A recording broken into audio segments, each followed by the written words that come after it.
warahmatullahi wabarakatuh. Alhamdulillahi rabbil alamin, wassalatu wassalamu ala ashrafil anbiya'i wal mursalin wa ala alihi wa ashabihi ajma'in.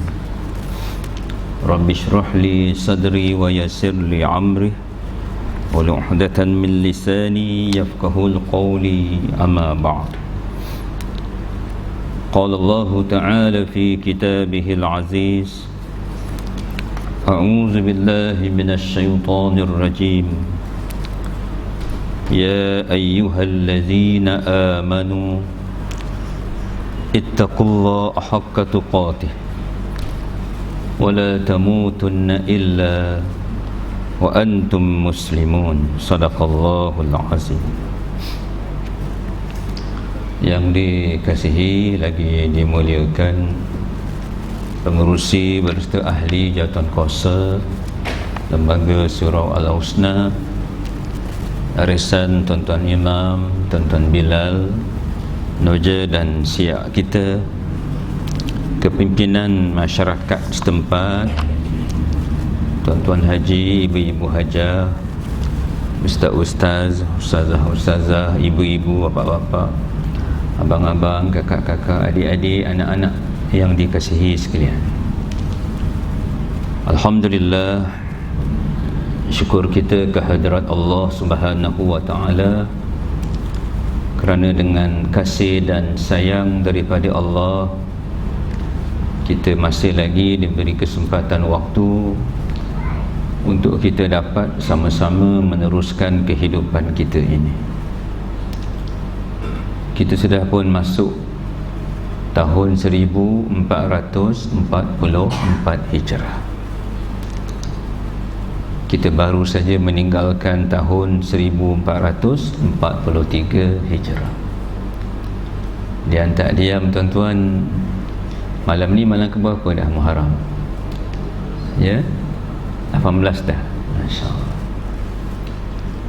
Tuan-tuan, hakikatnya setiap tahun yang mendatangi kita, ianya bukan menambahkan umur kita, tetapi hakikatnya mengurangkan umur kita.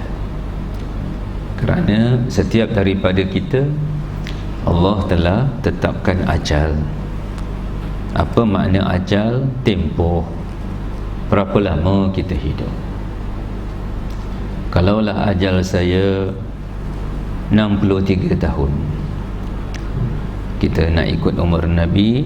Nabi wafat ketika umur baginda 63 tahun. Jadi katalah ajal saya 63 tahun. Saya lahir tahun 63. Jadi bermakna umur saya pada tahun ini adalah 59 tahun. Jadi berapakah baki hayat saya? 63 tolak 59, tinggallah 4 tahun saja lagi. Tapi kalau kita nak selaraskan umur kita mengikut tahun Islam, sebab Nabi 63 tahun tu bukan tahun Masihi, tahun Islam. Jadi bermakna untuk kita selaraskan umur kita dengan tahun Islam, maka kita kena tambah umur kita ni 2 tahun lagi. Jadi kalau umur saya 59 tambah 2, maknanya jadi 61 tahun. Jadi mengikut tahun Islam, pada tahun lepas 1443 umur saya adalah 61 tahun. Tolak dengan 63 tolak 61 tinggal 2 tahun. Jadi bila masuk 1444 Hijrah ini, saya kena tambah ke kena tolak lagi? Kena tolak lagi setahun, maknanya tinggal setahun lagi. Dalam satu tahun ni ada 12 bulan. Maka setiap bulan yang mendatangi kehidupan saya, ianya bukan menambahkan umur, tetapi menghakis, menggigit, memamah, mengurangkan umur saya bulan demi bulan, sampailah kepada bulan yang terakhir. Satu bulan ada 4 minggu. Minggu demi minggu yang mendatangi kehidupan kita bukan menambahkan umur, tetapi menghakis umur kita sampailah kepada minggu terakhir. Dalam satu minggu ada 7 hari, hari demi hari yang mendatangi kehidupan kita, bukan menambahkan umur kita, tetapi menghakis, menggigit, memamah, memakan umur kita, membawa kita kepada hari terakhir. Satu hari ada 24 jam, jam demi jam yang mendatangi kehidupan kita. Hakikatnya mengurangkan umur kita sampailah kepada jam yang terakhir. Satu jam ada 60 minit, maka minit demi minit yang berlalu itu hakikatnya menghakis umur kita sampailah kepada minit terakhir. Satu minit ada 60 saat, maka saat demi saat yang berlalu, kalau kita tengok jarum saat tu tuan-tuan begitu pantas, tak kan, Allahu Akbar. Begitulah hakikat umur kita tuan-tuan, dihakis dengan begitu pantas. Setiap saat itu dimamah, digigit, dikurang di umur kita tu tuan-tuan, membawa kita kepada saat terakhir. Allahu Akbar. Bila? Wallahu a'lam. Kerana kita hanya tahu tarikh lahir, kita tidak tahu tarikh mati. Mungkin malam ini malam terakhir kita, mungkin minggu ini minggu terakhir kita, mungkin bulan ini bulan terakhir kita, mungkin tahun ini adalah tahun terakhir kita tuan-tuan. Mungkin juga kita hidup 10 tahun lagi, tapi yang jelas we are closer and closer. Kita makin lama makin dekat, bukan makin lama makin jauh. Harinya akan tiba di mana kita semua pasti akan dimandikan orang, dikafankan, disembahyangkan, dan akhirnya pasti kita akan diusung ke tanah perkuburan, dan akhirnya kita akan ditinggalkan di dalam tanah. Hakikatnya kubur itu bukan noktah kepada kehidupan. Bukan mana bila kita mati habis cerita kita, tapi hakikatnya bila kita mati bermulalah kisah hidup kita yang sebenar. Sama ada berjaya atau gagal di sisi Allah, sama ada azab, derita atau kesenangan yang kita akan nikmati, syurga atau neraka kita akhirnya. Sebab itu penting untuk kita lihat bila kita masih lagi hidup ini tuan-tuan dan puan-puan, untuk kita memanfaatkan the balance of our life, untuk kita memanfaatkan baki hayat kita ni yang masih ada ni dengan baik dan betul. Baik sesuai dengan apa yang Allah kehendaki, betul selari pula dengan apa yang ditunjukkan oleh Nabi kita Muhammad sallallahu alaihi wasallam.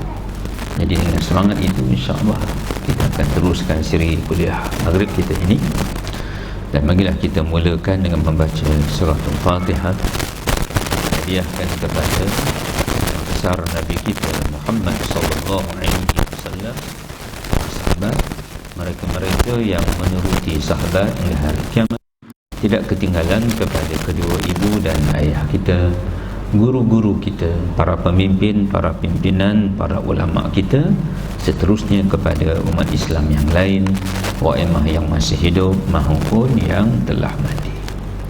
Khusus kepada pengarang kitab kita ini, iaitu Hadrat Syekh Maulana Muhammad Zakaria rahmatullah alaih.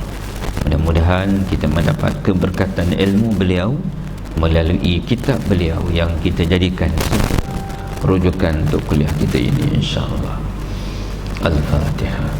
A'udzubillahi minasyaitonir rajim. Bismillahirrahmanirrahim. Alhamdulillahirabbil alamin. Arrahmanir rahim. Maliki yaumiddin. Iyyaka na'budu wa iyyaka nasta'in. Ihdinas siratal mustaqim. Siratal ladzina an'amta 'alaihim ghairil maghdubi 'alaihim waladdallin. Baiklah, kita cuba lihat kitab kita tuan-tuan ya.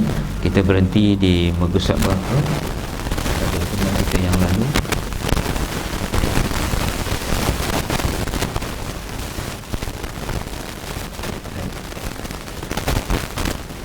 Saya ingat saya because of kita, bila saya tanya kita tak ingat, saya terus masuk bab akhir, bukan bab akhir lah, second bab, mana bab 6. Sebelum bab 7 kita masuk bab 6 dulu. Bab 7 adalah bab yang terakhir, so kita masuk bab 6 terus, ya. Cuma di mana? Ya? Ya, sampai mana? Kita memang dah masuk bab 6. Dah 2 kali dah, 2 pertemuan kita dah masuk bab 6. Tapi sampai mana? Ya. Okey. Baik. Saya lihat di mana saya tandalah, ya. Baik. Saya lebih suka kalau anak-anak murid menandanya. Kalau puas hati mana-mana ustaz atau tuan guru kan, dia akan tanya anak murid, kita mesti di mana. Sebenarnya itu dari psikologi menunjukkan sama ada kita alert atau tidak. Kan kita mengaji ni tuan-tuan, kalau boleh kita berkitablah satu, yang kedua kita tandalah. Kita tanda, dan bagusnya sebelum kita belajar kita baca dulu apa yang kita akan pelajari, kan. Sebab kita bila belajar ni tuan-tuan, kita kena betulkan niat kita lah. Kita belajar ni bukan sekadar nak isi masa, duduk antara maghrib isya, kan, ada apa nak buat, kan. Jadi kita betulkan niat kita. Kita belajar ni nak menuntut ilmu. Bila kita nak menuntut ilmu, kita kena buat sungguh-sungguh. Paling kurang mana kita ada kitab, kemudian kita tanda di mana kita baca. Baiklah. Kalau melihat yang saya lipat ini, sebab saya belajar mengajar banyak tempat menggunakan kitab ini, jadi saya takut benda tu redundant, bertindih lah.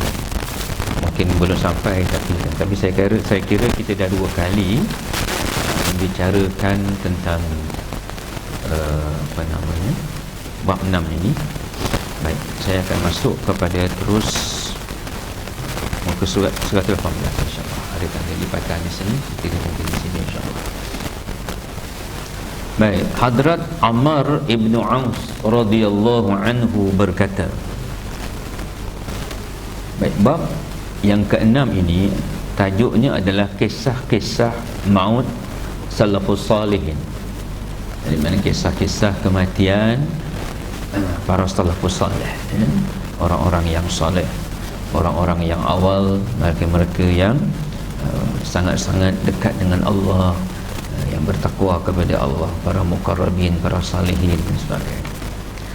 Hadrat Ammar ibn Aus radhiyallahu anhu berkata, saya telah datang kepada Hadrat Utbah ibnu Abu Sufyan radhiyallahu anhu ketika beliau hampir dengan maut. Siapa yang datang?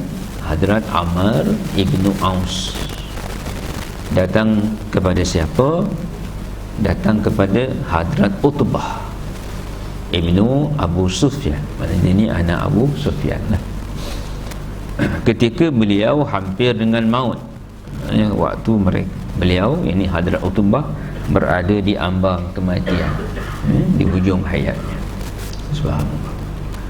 Saya dapati beliau berada dalam keadaan sakaratul maut. Apa itu sakaratul maut, tuan-tuan? Sakara ni makna sakit lah. Dalam keadaan sakit untuk mati. Nazak ni tuan-tuan sesuatu yang menyakitkan. Mati ni sesuatu yang menyakitkan, ya. Subhanallah.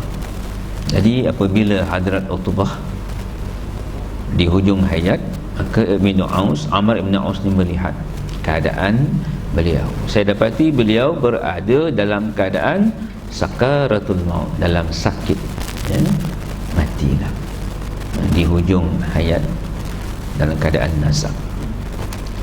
Saya dapati beliau berada dalam keadaan sakaratul maut, dan beliau sempat berkata,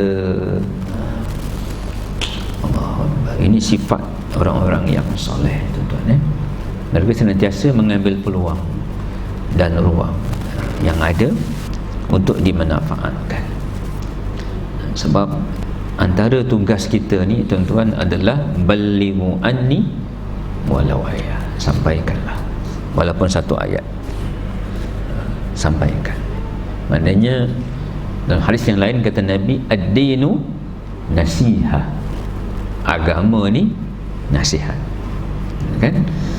Jadi kalau kita ada ruang, kita ada peluang tuan-tuan ni, kita manfaatkan. Banyakkan lidah kita ini dengan, bila orang bercakap dengan kita, dia akan dapat ilmu, dia dapat kesedaran, kefahaman. Ada 3 tanda satu orang itu seorang yang baik lah. Pertama, bila kita tengok wajah dia, kita teringat Allah. Tengok wajah, teringat Allah. Duduk dengan dia, bercakap dengan dia, berbual dengan dia, dengar perbicaraan dia, bertambah ilmu kita, bertambah kesedaran kita, kefahaman kita.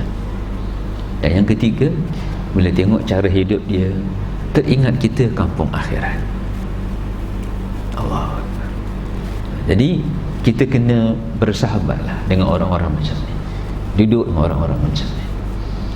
Dan kalau boleh kita menjadi orang yang sedemikian.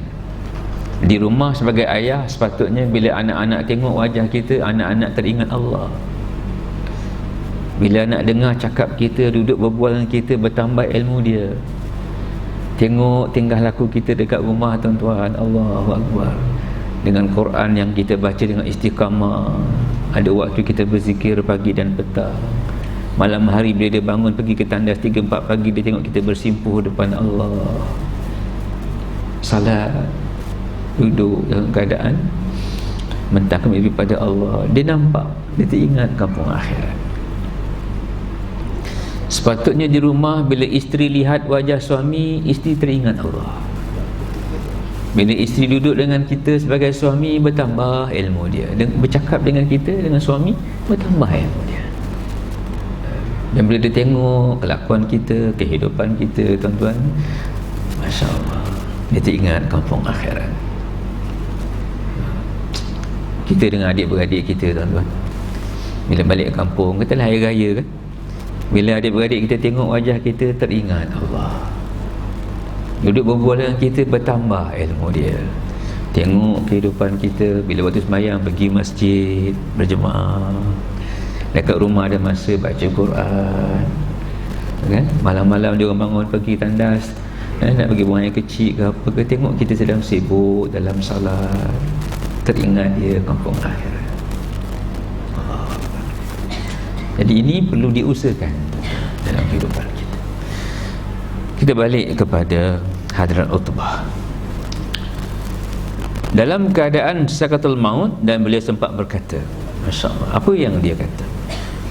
Sebelum saya menghembuskan nafas terakhir, maka saya gunakan kesempatan ini untuk memberitahumu tentang satu hadis. Hadis ini saya dengar daripada saudariku, saudara perempuan dia, ya? Hadrat Ummu Habibah radhiyallahu anha. Dia dapat daripada saudari perempuan dia, adik perempuan dia lah, ya? Iaitu Nabi bersabda, baginda Rasulullah SAW bersabda, barang siapa menunaikan 12 solat duha dengan ikhlas setiap hari secara istiqamah, maka Allah akan mendirikan satu mahligai dalam jannah. Jarang kita dengar hadis ni tuan-tuan. Berapa rakaat tuan-tuan? 12 rakaat. Sebelum kita dengar ni, maknanya kita kena apa? Amal. Letakkan dalam hati, insya-Allah mulai besok kita sembahyang duha bukan 2 rakaat, bukan 4 rakaat, bukan 6 rakaat, bukan 8 rakaat, tapi 12 rakaat. Mana sandaran dia? Hadis. Allah. Subhanallah. Barang siapa menunaikan 12 rakaat solat duha dengan ikhlas setiap hari, dengan ikhlas. Syaratnya ikhlas. Bukan sebab supaya orang nampak kita baik, bukan sebab supaya orang nampak kita wara', bukan sebab supaya orang nampak kita ni alim, bukan sebab supaya orang nampak kita bagus, bukan sebab supaya orang nampak kita ni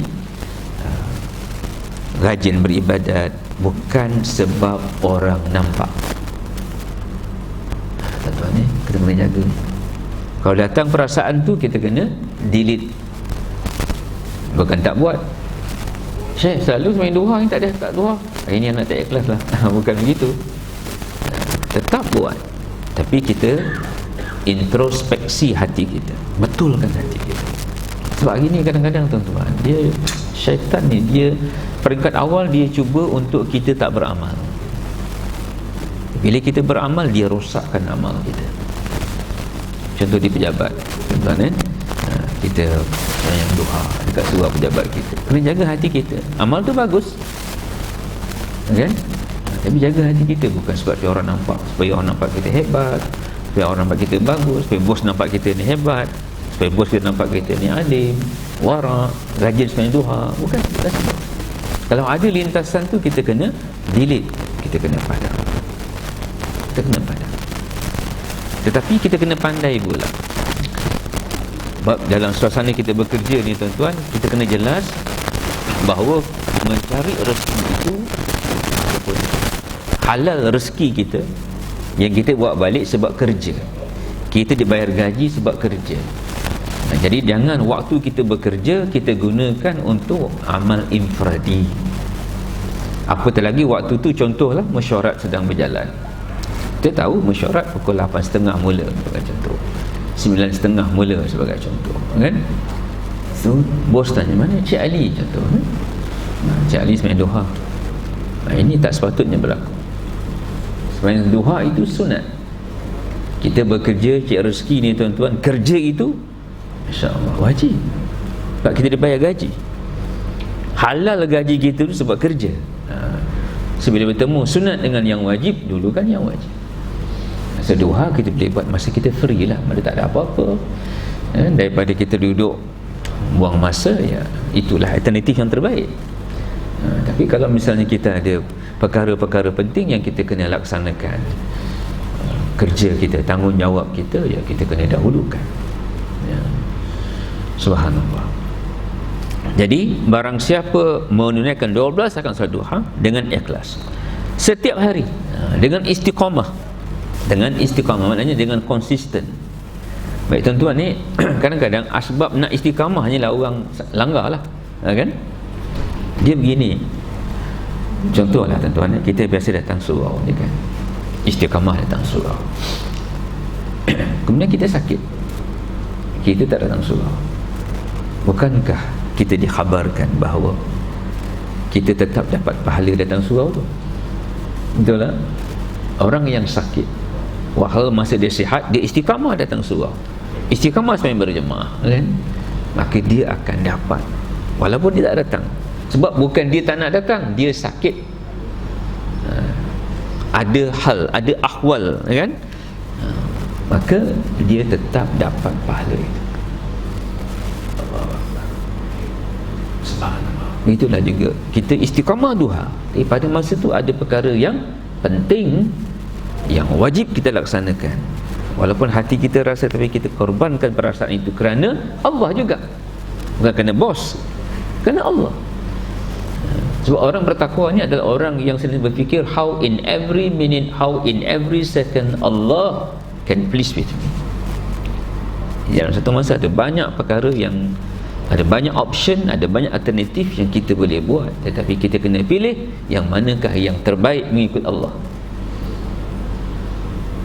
Kita nak semayang tuan-tuan, kemudian mak kita dah hidangkan makanan. Nabi kata suruh semayang ke makan dulu? Makan dulu, dah dihidang. Maksudnya kita kena bijak lah maknanya. Kita kena bijak, mana satu nak dulukan, mana satu nak kemudian. Kita semayang sunat, mak kita panggil. Semayang sunat, mak panggil. Kita nak teruskan ke atau terus kita menjawab panggilan ibu? Di situ menjawab panggilan ibu. Di sini tuan-tuan kita kena bijak untuk melihat kita agama ni dia fleksibel. Ada orang kadang-kadang dia dah macam, dia macam robot. Dia tak fleksi, dia terus dia atas rasa ni agama. Wah, tidak begitu kan. Mana kita kena bijak, menyesuaikan masa kita, keadaan, suasana. Indah agama ni tuan-tuan, kan? Indah. Baik, kita balik kepada ini. Dengan ikhlas setiap hari dan istiqamah. setiap hari mana istiqamah, maka Allah akan mendirikan satu mahligai dalam jannah. Allahu Akbar. Kita ni tuan-tuan, kalau boleh kita nak tak usah dapat mahligai dalam dunia ni, dapat rumah kan, tak dapat rumah banglo, dapat semedi pun okey lah, tak dapat semedi rumah teris 2 tingkat pun okey kan, maknanya kita nak rumah lah. Tapi kita terlepas pandang syurga tu tuan-tuan, Allah, tempat yang kita akan duduk di sana selama-lamanya. Maka kita kena dirikan mahligai kat sana, dirikan rumah kita. Bagaimana cara untuk mendirikan mahligai itu? Nabi dah tunjuk dah dengan 12 rakaat solat duha. Tuan-tuan, tadi saya mengajar di mana? Tadi di Masjid Al-Akram, Masjid Al-Akram di Ulu Kelang. Kitab yang sama. Tuan-tuan, kita lihat di hadapan kita perintah Allah ni 2 bentuk. Suruh, larang. Yang suruh pula dipecah 2, wajib, sunat. Yang larang, haram, makruh. Oh no, bukan malam tadi, malam Senin kan? Malam Isnin. Malam Isnin saya di surah An-Nur. Bukan kitab ni, kitab Hidayah Salikin. Malam Ahad di Akram. So malam tadi pembahasan dalam kitab Salikin tu membahaskan tentang ini, tentang sunat dan fardu. Jadi fardu ni, kata Imam Al-Ghazali dalam kitab itu yang dinukilkan oleh Syekh Ahmad Muhammad Al-Falimbani, fardu ibarat macam meniaga kita modal pokok, tetapi untuk dapat untung laba dalam sunat. Dalam sunat, bila kita buat hanya yang wajib dan kita tak kisahkan yang sunat, ni sunat je, kita bisa dengar kan, sunat je, in our mind, buat dapat pahala, tak buat tak apa-apa, kan? So dari segi psikologi, bila cakap macam tu, dia jadi ringan lah, jadi mudah, jadi tak ada masalah lah benda tu kan, ditinggalkan, it's okay, sunat je. Cara kita cakap. So sebenarnya antara 2 keadaan, antara 2 ni, wajib dan sunat, dia sama-sama penting sebenarnya.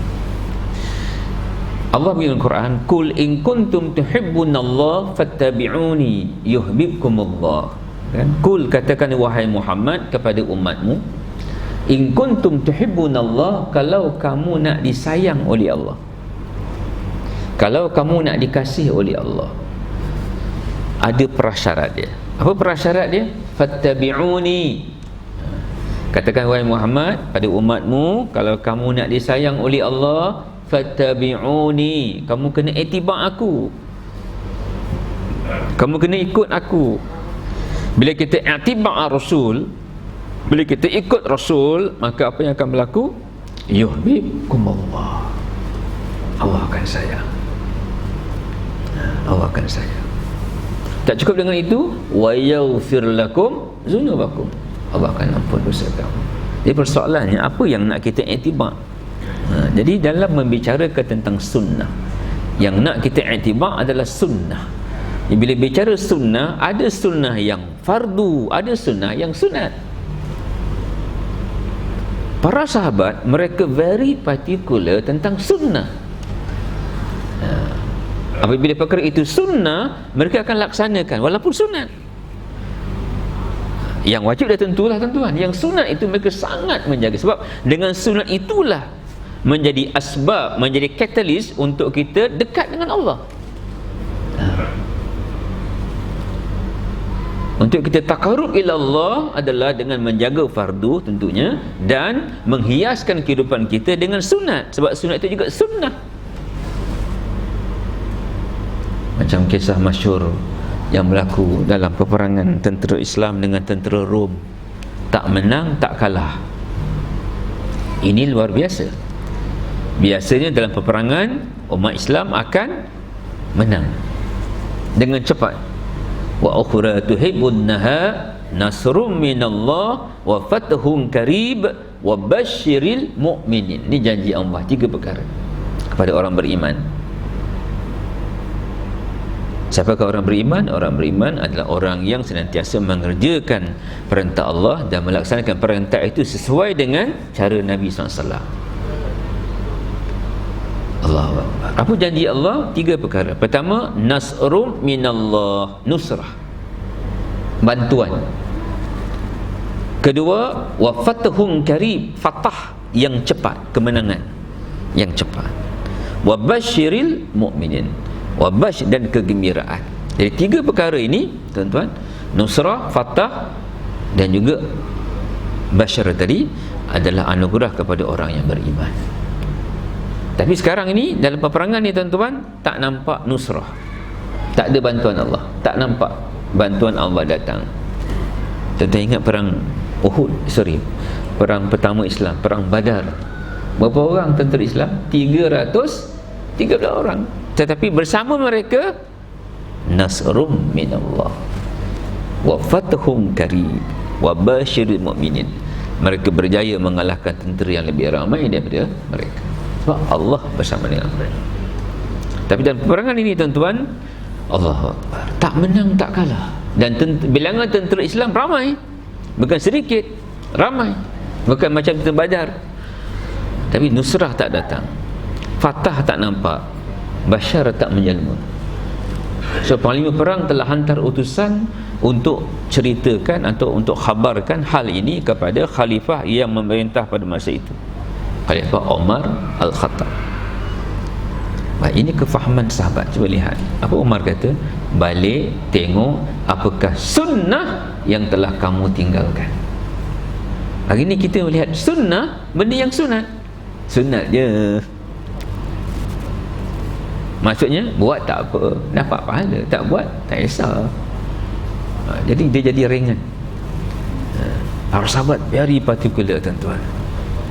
Kita lihat meninggalkan sunnah, Allah tahir nusrah, Allah lambatkan fatah, Allah jauhkan kegembiraan.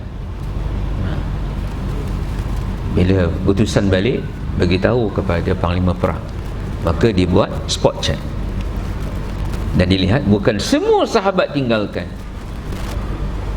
hanya segelintir sahabat yang meninggalkannya, yang tidak menjaganya. Apa dia tuan-tuan? Amalan menyiwak gigi sebelum salat,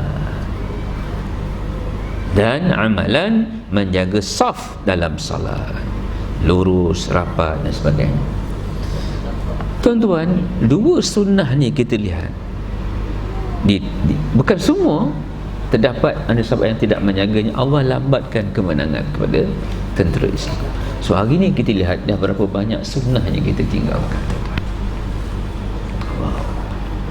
Jadi tak heranlah mengapa kita lihat hari ni kita banyak berhadapan dengan berbagai isu, masalah, ya? Seolah-olah Allah tak sayang kita. Wahal Allah sayang kita tu. Kita kena lihat balik, kita kena be back to basic. Apa sebab mengapa Allah lambatkan nusrah Palestin sampai sekarang tak selesai-selesai? Mengapa? Negara kita tak habis-habis isu tuan-tuan, satu demi satu.